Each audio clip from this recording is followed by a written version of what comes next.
Favourite serials இனி டிவிக்கு முன்பே சன் நெக்ஸ்ட் ஆப்ல ஜாலியா எல்லாருக்கும் முன்னாடியே பாருங்க. இப்பவே சன் நெக்ஸ்ட் ஆப்பை டவுன்லோட் பண்ணி சப்ஸ்கிரைப் பண்ணுங்க.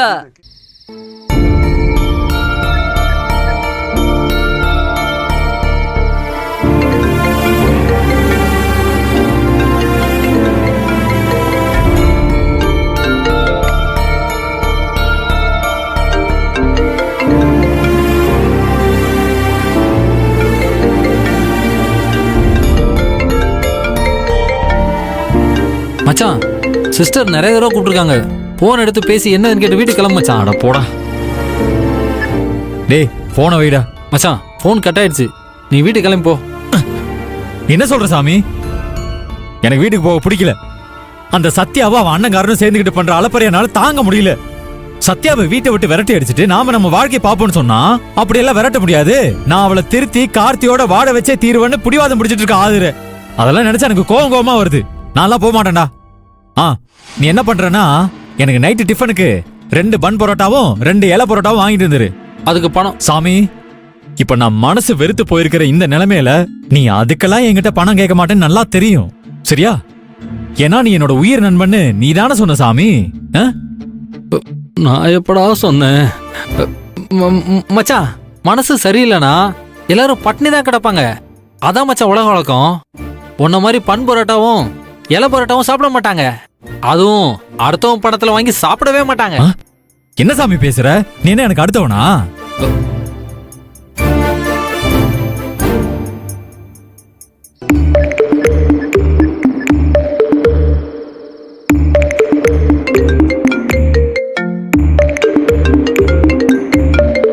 மச்சான் இந்த போனை பிடி. சிஸ்டர் தான் பேசுறாங்க, ஒழுங்கா பேசு. அவங்க பாவம் மச்சான். அப்படின்னா அப்ப நான் உனக்கு பாவம் இல்லையா? என்ன பார்த்தா உனக்கு பாவமா தெரியலையா சாமி? மச்சான் அது அப்படி இல்ல மச்சான். நீ போன் எடுக்காம இருந்தீனா அந்த பூபதியால உனக்கு ஏதாவது ஆயிருக்குமோன்னு சிஸ்டர் பயப்படுவாங்கல்ல. அதனால நீ போன் எடுத்து பேசு. எனக்கு மனசு சரியில்லை, நான் டென்ஷனா இருக்கேன், சாமி வீட்டுல தான் இருக்கேன், பயப்படாத, காலையில வந்துடுறேன்னு சொல்லு மச்சான். சிஸ்டராவது நிம்மதியா தூங்குவாங்கல்ல.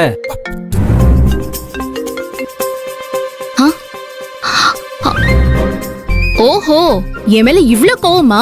வீட்டு சிச்சுவேஷனை புரிஞ்சுக்காம நடந்துக்கிறதுக்காக நான் தான் உங்க மேல கோவப்படணும். அதை விட்டுட்டு நீங்க என் மேல கோவப்படுறீங்களா?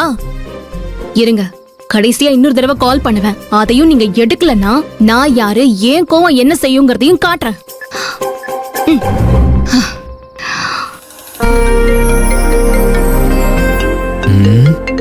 ஐயோ, அவதான் கூப்பிடுறா. மச்சான் சிஸ்டர் தான் கூப்பிடுறாங்க. பாரு, இப்போ நீ போன் எடுத்து பேசலன்னு வை, நீ அவங்க மேல கோவமா இருக்கிறது போய் அவங்க உன் மேல கோவமாயிட போறாங்க. என்ன பேசுற சாமி? சிவனோட கோவம் பெருசா இல்ல சக்தியோட கோவம் பெருசா? ஐயோ மச்சான், திருவிளையாடல் படத்திலேயே சக்தி இல்லையே சிவன் இல்லையேன்னு சிவாஜியா சொல்லிட்டார்ல. அதுக்கப்புறமும் நீ அனாவசியமா எதுக்கு இந்த கேள்வியை கேக்குற? இங்க பாரு, நான் சொல்றத கேளு. ஆம்பளைங்க கோவம்லாம் ஆஃப் ஆயில் மாதிரி புரட்டி போட்டா அவ்வளவுதான், வேஸ்டா போயிடும். ஆனா பொம்பளைங்க கோவம்லாம் ஆம்லெட் மாதிரி எவ்வளவு புரட்டினாலும் எதுவுமே ஆகாது. இங்க பாரு, சிஸ்டர் உன்னை கடாயில போட்டு பொடி மாஸ் போடுறதுக்குள்ள போனை அட்டன் பண்ணி பேசிடு மச்சான். என்ன சாமி, இது வரைக்கும் எதுக்குமே பயப்படாத என்ன பயமுறுத்தி பார்க்கலான்னு பாக்குறியா? இதுக்கெல்லாம் நான் ஒன்னும் பயப்பட மாட்டேன் சாமி.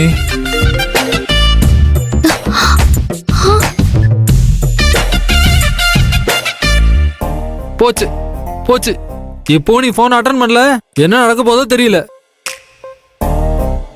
போன் எடுக்காம உங்க கோவத்தை காட்டிட்டீங்கல்ல, இப்ப நான் என் கோவத்தை எப்படி காட்டுறேன்னு பாருங்க.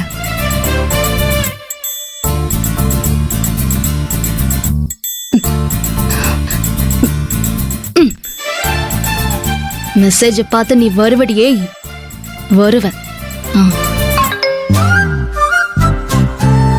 மச்சான் மெசேஜ் வந்திருக்கு மச்சான், பாரு. கொடு. ஷோ, நீ எதுக்கு பயப்படுற சாமி? என்ன மன்னிச்சிருங்க மாமா, இனிமே நீங்க கோவப்படுற மாதிரி நான் நடந்துக்க மாட்டேன். உங்க காலை பிடிச்சு கெஞ்சி கேக்குறேன்னு சொல்லி மெசேஜ் அனுப்பியிருப்பா. சில்லி கேர்ள் சாமி, சில்லி கேர்ள். ஐயோ ஐயோ. மிஸ்டர் பிரபு, உங்களோட கோவம் என்ன எதுவும் பண்ணாது. ஆனா என்னோட கோவம் உங்களை என்ன பண்ணுன்னு உங்களுக்கே நல்லா தெரியும். உங்களுக்கு இன்னும் ஜஸ்ட் 20 மினிட்ஸ் தான் டைம். அதுக்குள்ள நீங்க நம்ம வீட்டுக்கு வந்து என் கண்ணு முன்னாடி நிக்கல, நான் உங்க ஆதரே இல்ல. ஐயோ மச்சான் என்ன மச்சான் என்னாச்சு? டேய் சாமி, என் பொண்டாட்டி மலையேறிட்டா, நான் கிளம்புறேன்டா, தள்ளு.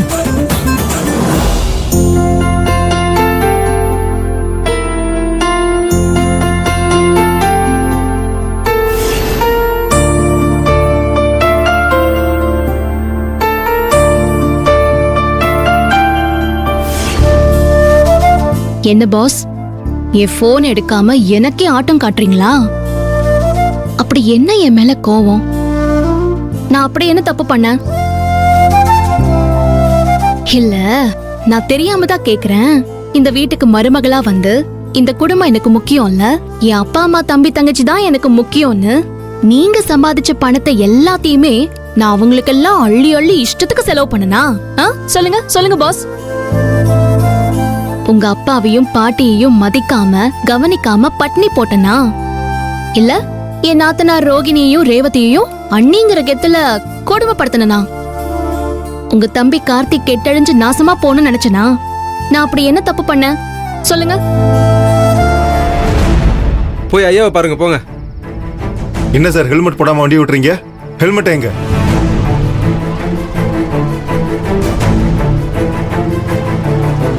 ஹெல்மெட் போடாம ஒருத்தன் ஸ்பீடா வண்டி ஓட்டிட்டு இருக்கா. நல்லா மாட்டினா இன்னைக்கு.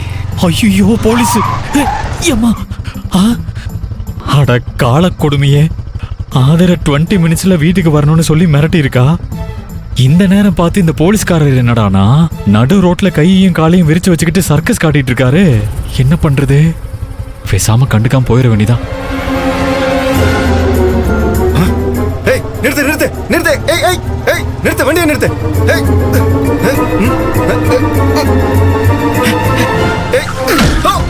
ஐயோ அம்மா போச்சே! ஐயோ sir sir sir sir sorry sir sorry sir sir தெரியாம. என்னையாச்சு? என் உயிரே போயிருச்சியா? உனக்கு கண்ணு ரெண்டு முன்னாடி இருக்கா இல்ல பின்னாடி இருக்கா? அதான் வண்டி நிறுத்த சொல்லி கை காட்டினார்ல. ஆர்ச்சிக்கு நடுவுல போற மாதிரி வண்டியை கொண்டு வந்து 2 காலுக்கு நடுவுல விட்ட. செய்குலி இல்லாம இப்படி சேதாரம் பண்ணிட்ட. வாயா ஐயோ பாரியா. ஐயோ சார் தப்பா நினைக்காதீங்க சார். நான் ஒரு எமர்ஜென்சியா போயிட்டு இருந்தேன். அப்படி போகும்போது இந்த போலீஸ்காரரு ஒரு ஓரமா நின்னு கைய காட்டாம நடு ரோட்ல பெப்பர பேனு காலை விரிச்சு நின்னுட்டு இருந்தாரு. நானும் அவர் மேல மோதாம இருக்கிறதுக்கு எவ்வளவோ ட்ரை பண்ணேன். ஆனா நான் அப்படிக்கா போனா அவரும் அப்படிக்கா வந்தாரு, நான் இப்படிக்கா போனா அவரும் இப்படிக்கா வந்தாரு. அதனால பேலன்ஸ் போனதுனால வண்டி சாரு மேல மோதிருச்சு சார். என்ன மன்னிச்சிருங்க சார், நான் அவசரமா போயிட்டு இருக்கேன் சார். அதான் சார், சாரி சார், மன்னிச்சுக்கோங்க சார்.